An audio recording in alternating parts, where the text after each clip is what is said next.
Бүгін бұл жерде жақсылық тілегендердің жиыны болып атат. Мына районуға чоң рахмат эжеке. Өзіңіз баш болып, уюштуруп, ушул жакка чакырып, ушул иштерге себеп болуп атасыз. Аталар отурат, эжекелер отурат, мугалимдер отурат. Бизде негизи бир сөздү айтканда адам өзүн албайт экен да. Бирөө акылдуу сөз сүйлөп атса, мага кереги деп эч ким айтпайт экен. Мисалы, чубак ажы сүйлөп атса, күйөөлөр чакырып аялдарына айткан. Келсең, сага айтып атат дейт экен. Дагы бир акыл сөз айтып атса, баласын чакырат. Келсең, мынаны уксаң, сага айтып атат деп. Мага деген эч ким жок экен. Оңолоюн дегендер аз, оңоюн дегендер көп, ошон үчүн кыйналып атабыз. Бирөөнү оңдош колдон келбейт, ал сенин милдетиң дагы эмес. Эң башкысы өзүң оңол. Адам же оңолот экен, же жоголот экен. Ошон үчүн мындай жыйындар эмнеге керек? Оңолушка керек. Берекелерим, мен эмнеге муну айтып атам? Баятан бери арт эшикте эжекелер турат. Рахмат ошо эжекелерге. Алар деле отурса болот эле. Эмнеге? Аркадан чыгып кетпесин, бака-шака кылбасын, бизди уят кылбасын деген эле сезим. Ушу мугалимдерге бир кол чаап койгулучу.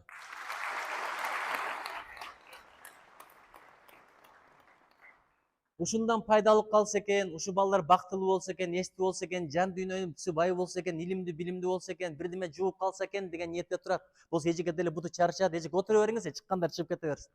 Сизди көрүп менин боорум ооруда. Рахмат, бар болуңуз эжеке. Жаратканым жары болсун, келечегиңиз кең болсун. Ушундай ыкылас менен баятан бери турат, бир карап койгон киши жок. Бар болуңуз эжеке. Акыретте ушунун сообун Аллахтан чекс кылып берсин, Бир падыша үй салыптыр. Ушундай сонун ак сарай салыптыр. Адамдарды билесиң, бирдеме жасаганда ошону мактангысы келет. Жаңы кийим алса мактангысы келет, жаңы машина алса мактангысы келет, аял алса мактангысы келет, эгерде сулуу болсо. Баласы менен мактангысы келет. Ошон үчүн көп мактанбаш керек. Эгерде мактана турган болсоң, көз тийип кетет, туурабы, ата? Эгерде душман ашыргың келсе, мактан, анткени жакшы нерсеңди көрсөтсөң, ишенип кой, канча адамды бактысыз кыласың. Эгерде кемчилигиңди айтсаң, проблемаңды айтсаң, канча адамды бактылуу кыласың? Аз тескери болуп калганбыз. Бирөө кайгырып атса сүйүнгөн заман, бирөө бактылуу болсо бактсыз болуп аткан заман. Ошон үчүн айтат, бирөөнүн жакшылыгы бар жерде бирөөнүн көрө албастыгы кошо болот. Ошон үчүн жашооңду көрсөтпө, балам, кызым. Эмнеге Инстаграмдан жакшы күндөрүңдү көрсөтүп атасың? Биздин тунуулубуз бирге чыкты деп туруп сүрөтүн чыгарып коюп атасың. Канча адамдар уулду боло албай жүрөт. Тамакты чыгарып коюп атасың, ачкалар канча. Аялым менен жашаганыбызга 5 жыл болду деп туруп жасап сөп чыгарып коюп атасың. Аны сүйгөн жигиттердин көзү тийип кетет. Ошон үчүн кыргыз айтат, көз дейт, адамды мазарга салат, төөнү казанга салат дейт. Мактанбай эле коелучу. Мен бир да кызды көрө элекмин, эртең менен туруп алып, менин бетим ушундай деп сүрөтүн койгон. Жалаң макияждан кийин коет. Же спортзалдагысын коет. Же болуп толуп тургандагысын, же бирөөдөн гүл алгандагысын коет. Ошентип падыша деле мактангысы келиптир, анткени ак сарайы аябай сонун салыныптыр да. Элдин баарын чакырат, бирок тойду баштаардын алдында сизге окшогон бир даанышман, аалым адам бар экен, ошого айтат. Кирип бир көрүп чыгыңызчы, кемчилдиги бар бекен же жок бекен? Эгерде кемчилдиги болсо, ачык айтыңыз дейт. Ал кирет, чындап эле карайт. Идеалдуу да. Устундары дагы, айнектери, терезелери, айнек пардалары, дизайны укмуш болот. Ушундай ал киши карап атканда чымындын үнгө учканы кылып угулуп калды дейт. Ушунчалык элдин баары көңүлүн бөлүп калды дейт. Анан 1 саат, 2 саат карап чыгып, анан падышанын алдына келгенде падыша дагы ушундай ыңгыраны угуп турат дейт. Кандай проблемасы бар экен десе, проблемасы жок дейт. Бирок бир гана кемчилдиги бар экен дейт. Падышын кайсы абалда калат, вазирлерин кайсы абалда калат, эл журтун кайсы абалда калат. Анан падыша айтат, айтыңыз кемчилдиги болсо, мына эл киргенче оңдото коеюн дейт. Аны оңдото албайсыз дейт. Ал кандай кемчилдик десе, бир күнү ушул ак сарайдан сиздин өлүгүңүз чыгат деген экен. Айнан айындар, бул дүйнөчү түбөлүк дүйнө эмес. Бул дүйнө бир күн таштап кете турган дүйнө. Биз бардыгыбыз чыгып алып турбуз. Менин жаштыгым, менин тишим, менин колум, менин аялым, менин күйөөм, менин байлыгым. Бири дагы биздики эмес экен. Эгерде тиш биздики болгондо, ооруба десең оорубай калат эле. Жаштык биздики болгондо, кетпе десең кетпей калат эле. Жаштык жашырынып кетет экен. Аксакалыбыз деле бир убакта силер деле бала болгон. Мен деле 50-ге жакындап калдым. Анча-мынча видеодон көргөндөр, агай, чачыңыз агара баштады, карый баштадыңыз. Ким мага айтты эле, Нуржигит, сен карыбайсың деп. Ушул агарган чачтар, агарган сакалдар, менин Нуржигит түзүгүрөөк жаша, акыретке баары бир кетесиң. Кала турган жериң жок, бирок бара турган жериң бар. Ыймандуу бол, таза бол, бирөөнүн көңүлүн оорутпа деген нерсени дайым эскертип турат. Ошон үчүн балдарым, эки жагыңарды бир карап койгула. Бир карап койгула. Ошол аманат. Агай, сиздин кошунаңыз сизге аманат. Не себептен дегенде, бүгүн конок экенбиз, эртең жомок экенбиз. Менин группалаштарымдан өткөн сүрөттү карап отуруп, 3 группалашым өтүп кетиптир азыр менин бир группада окугандардан. Айдай деген кыз, Сыргак деген жигит, Нурлан деген жигит. Аларга кетти, кезек кимде, эми ошону ойлонбойлубу? Адам өтүп кеткенден кийин бир нерсеге арман кылат экенсиң. Эгерде көңүлүн оорутуп койсоң, сага көңүлү ооруган бойдон кетсе ошол арман экен. Ошон үчүн биринчи тапшырма ушул: кимди капа кылсаңар бүгүн барып кечирим сурап койгула. Кечеки күн кетти, ал тарых. Эртеңки күн болобу болбой бир Алла Таала билет. Ага жетебизби, жетпейбизби? Азирет Умар айткан: "Таңга жетсең кечти күтпө" деген, кечке жетсең таңды күтпө деп айткан. А биз болсо жүрөбүз, эмки жылы кечирим сурайм. Эмки жылы эмес, ушул жерден аман чыгасың деген гарантия эч кимде жок. Өткөндө Бишкекте бирөө каза болуп калды. Светофорго токтогон, ошол бойдон кете берген. Мүрзөгө барсаң, мүрзө карылар үчүн, оорлар үчүн деген жазуу жок. Жакшынакай эле жүрүп эртеге жок болуп калгандар толтура болуп атат. А сен болсо жүрөсүң анын көңүлүн ооруткан бойдон. Ошого биринчи тапшырма ошол: бүгүн кимди капа кылсак, кимди ушактап койсок, кимди кыйбат кылсак тизмесин түзөлү, бүгүнтөн баштап кечирим сурай баштайлы. Эгер бул дүйнөдө кечирим сурабасаң, акыретте соогуңду берет экенсиң. Соогуң калбай калбаса, анын күнөөсүн алат экенсиң.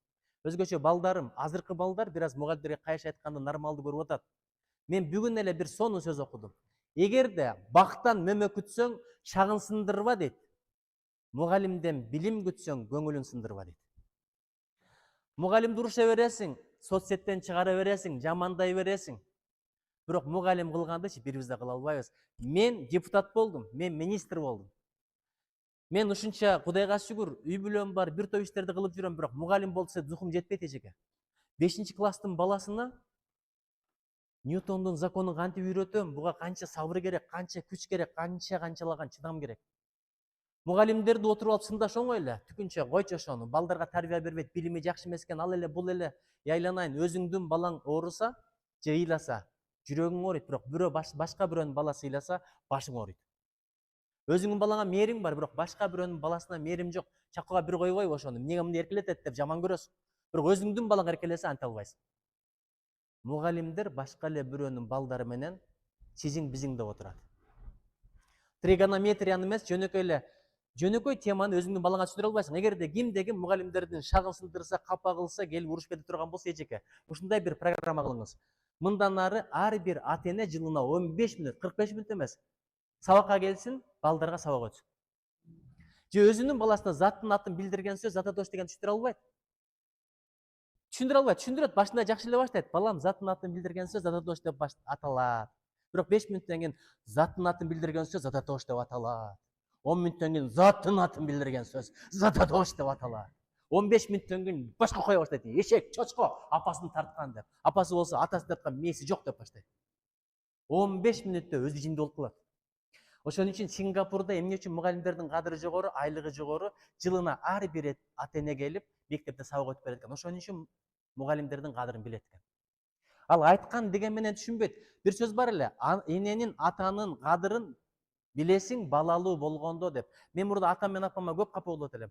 Балалуу болдум, эми өзүм түшүнүп атам. Өткөндө апамы кичине капа кылып алдым. Машина менен баратабыз, жакшы эле сөз айттым, бирок апа туура эмес түшүнүп алды, ушундай мага таарынып калды. Көңүлүн ала албай атам, апам дагы эле таарынып жүрөт. Андан бери эмес, бир 3-4 күн болгон окуяда, 3-4 күн мен машина айдап баратып корком. Апамдын таарынышы менен авария болуп кетпесем экен деп коркуп аттым мен.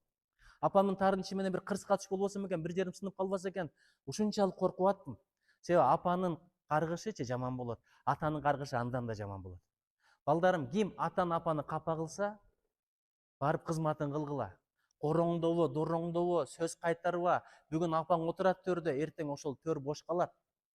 Бүгүн апаң диванда отурат, ошол диван бош калат. Ата деп атасың, бир күнү ата дегенге адам таппай каласың. Ушундай адамдар бар, телефонунан ата дегенди өчүрө албай жүргөндөр. Апа дегенди өчүрө албай жүргөндөр толтура. Апа деп айткан кандай бакыт экенин азыр мына апасы өтүп кеткендерден сурагыла. Атанын кадырын менден сурагыла. Атам 21 жашында өтүп кеткен. Ата дегим келет, ата деген киши жок. Ошон үчүн балдарым, бар бактыны сезбейт экенбиз. Качан сезесиң? Колдон чыгып кеткенден кийин сезесиң. Жаштыктын кадырын качан билесиң? Жаштык кеткенден кийин билет экенсиң. Ден соолуктун кадырын качан билесиң? Качан ден соолук кеткенден кийин билет экенсиң. Аялын жамандап жүргөндөр, ыраазы болбой жүргөндөр, аял өлүп калгандан кийин төшөгүн сылап тастап, көйнөгүн жыттап отурушат. Чубак ажекенин да бир айткан сөзү бар. Атасынын костюмун жудуруп коюптур, атасы өтүп кетиптир. Илип коюптур, акча салып коет экен. Апа акча берчи десе, атаңдын костюмунан алып ал, чөнтөгүндө турат. Ата деген атты унуткарбаш үчүн. Ата деген сөзүнүн касиети эле ошончолук экен. Апа деген сөзүнүн касиети эле ошончолук экен. А сен короңдоп атасың, кайыш айтып атасың, тилин албай атасың, какшатып атасың, балам, кайтат бул бир күнү. Кайтат. Жакшы кылсаң да өзүңө, жаман кылсаң да өзүңө, өйдө карап түкүрсөң кайра түшөт көзүңө. Бир күнү апаке, алтыным апаке, канча адамды көрдүм, апасынан өмүрү кечирим сураган эмес, бирок табыттын үстүндө туруп алып, апасы өлгөндө, апа кечирчи мени, апаке деп кайрыйлагандар. Ошого чейин эле кечирим сурап койчу, ошого чейин эле көңүлүн алып койчу, ошого чейин эле бешинесинен өп койчу, колунан өп койчу. Алтыным апам, берекем, жаным деген сөздөрдү айтып калчы. Мен эмне үчүн чыгып кеттим азыр? Апам менен сүйлөшүп отурдум. Видеозвонок менен. Апам, эмнени сүйлөп берейин элге дедим. Апам айтты, элди кара, возрасттарды кара, маанайды кара да теманы кара балам. Бирок батасын берди. Керек сөздү сага Алла Таала сүйлөтсүн. Текебаев менен чыккам. Текебаев мен эң сыйлаган саясатчы. Мен жаш саясатчымын. Кантип аны мен дебатка чыгам, кыжылат болуп атам. Бирок дебатка чыкканда жакшы эле болду дебат. Кийин комментарийлерди карадым, эл деле жакшы баа бериптир. Эмне үчүн жакшы дебатка чыгып жакшы сүйлөдүм десе, көрсө, мен дебатка чыккандан баштап апам даратты алыптыр, 2 рекет намазды окуптур, колуна теспени кармаптыр. Ошол видеону мага кийин көрсөттү. Мага суроо берилгенде апам көзүн жумат, зикир кылат, бирдемелерди дуа кылат.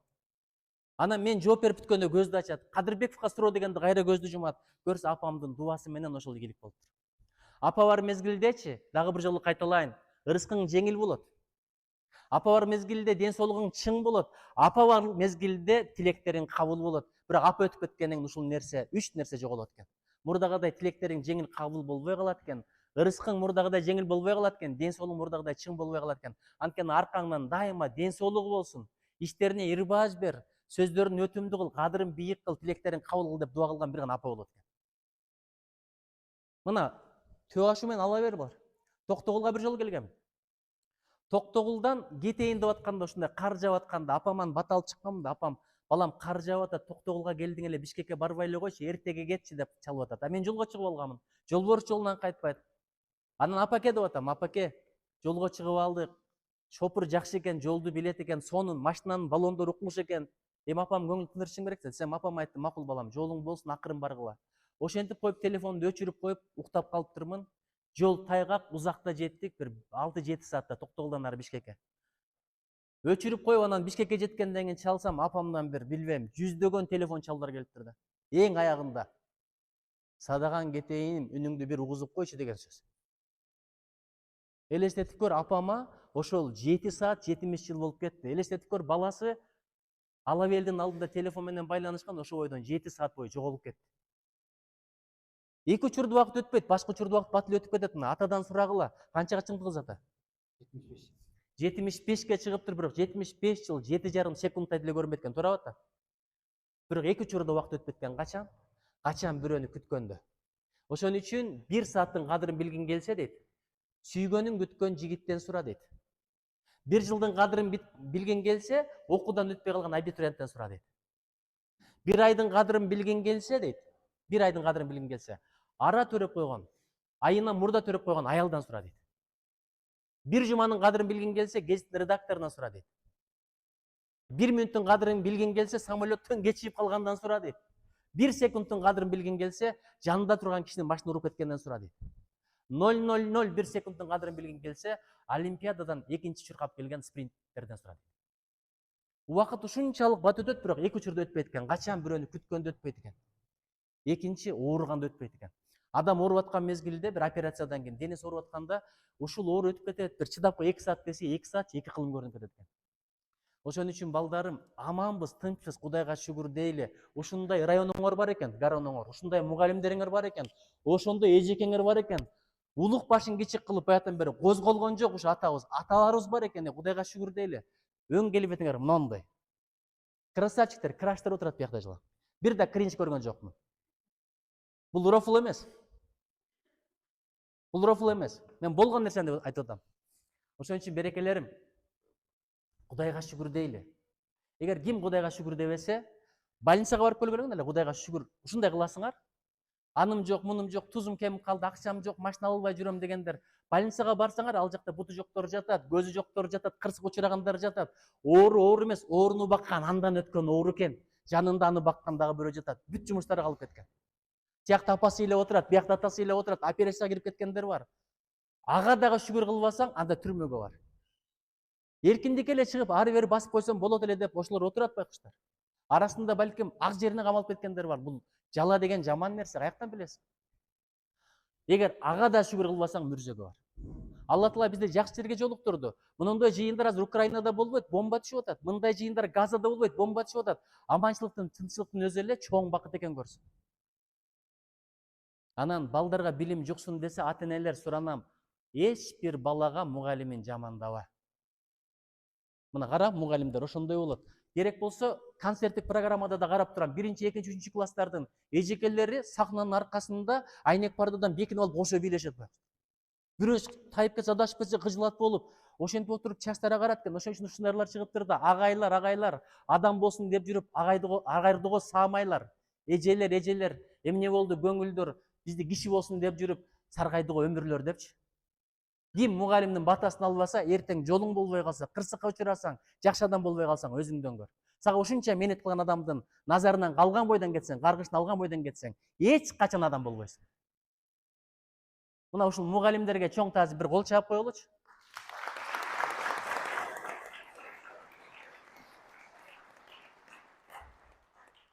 Бүгүн барабыз, аталардын, апалардын колунан өбөбүз.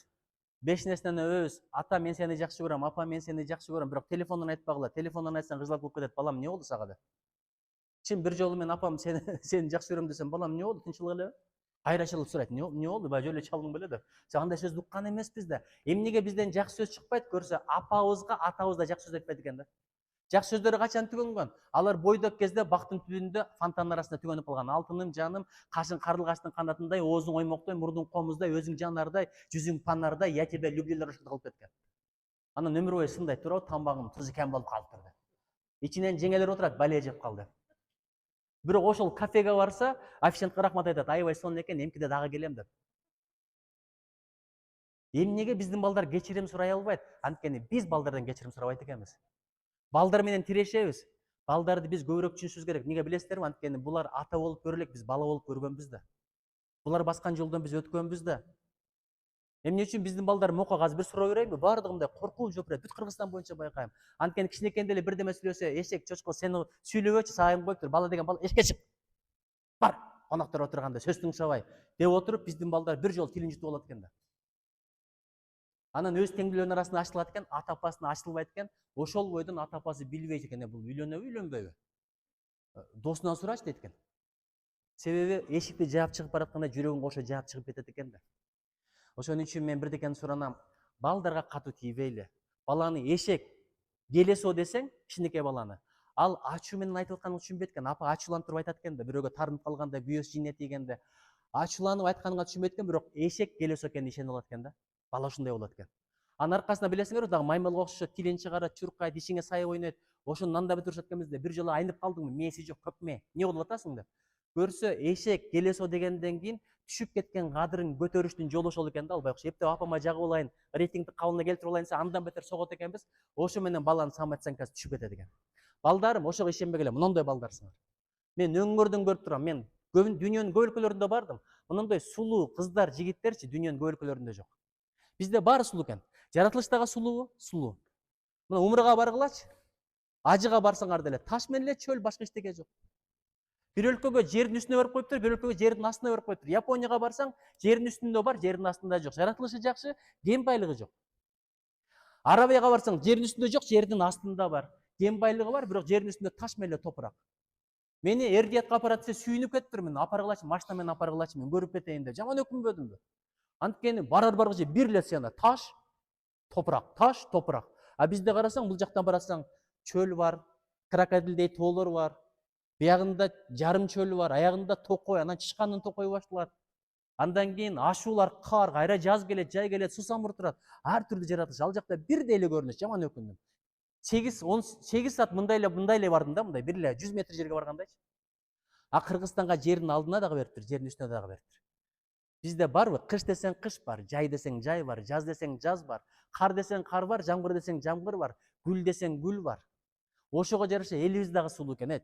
Биздин жаныбарлар дагы сулуу. Шумкар, кандай сонун, бүркүт, тулпар, кыргоол, маймыл деген бизде жок. Крокодил деген бизде жок. Бегемонт деген бизде жок.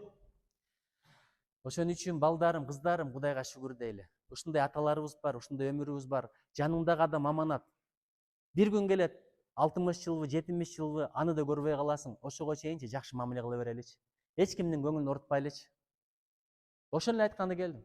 Кудай кааласа баары сонун болот. Бир колду көтөрөлү. Бул кол бир деген аз силерге үйрөтөт. Биринчи, адам бирөө менен урушат экен, бармакты киргиздик. Урушкандан кийин таарынат экен. Таарынгандан кийин кек сактайт экен. Анан өч алам дейт экен. Анан капалам жүрө берет экен ошол ойдон. Ушул ойдон колду мындай кылсаңар. Азыр биздин жүрөк ушундай экен да. Өзү мындай кылып көрсөңөр мындай. Ошентип келечи, азыр мен тартып алайын видеого кел. 21 кылым го мындай. Нормальный кылгылачы. Ким эгерде ушинтпесе иштери 5 болбой калат деп коркуп коембу? Көз ачыктарга окшоп, Кудай бетин ар кылсын. Карачы. Мына атам да кылып атат, кара. Кандай керемет. Мына районо да кылып атат, Гарано, Түркиядан келген коноктор баардыгы кылып атат. Көрдүңбү, ушинтип турган жакшыбы, же мынтип турган жакшыбы? Адам жинди келгенде мынтет турабы? Жанчам өлтүрөм. Көңүл болгондо кандай жакшы, амансыңбы? Иштер кандайсы? Баары 5 дейт турабы? Баары 5 деген жакшыбы, мындай жакшыбы? Эгерде ушул 5 нерсе болсо, жүрөк ушундай жыргап жүрөт экен да. Эгерде 5 нерсе болсо да кайталап коеюнчу. Адам биринчи эмне кылат экен? Урушат. Урушкандан эмне болот? Таарынат. Таарынгандан эмне болот? Кек сактайт. Кек сактагандан кийинчи өч алам дейт. Анан капа болуп жүрө берет экен. Жүрөгү сыгылыпчы. Дүйнөдө баардыгы жакшы болсо дагы жүрөгүң сыгылып турса, эң бактысы адам сен экенсиң да. Дүйнөдө проблема болсо дагы жүрөгүң бошошуп, таза болуп турса, сенден бактылуу адам жок экен.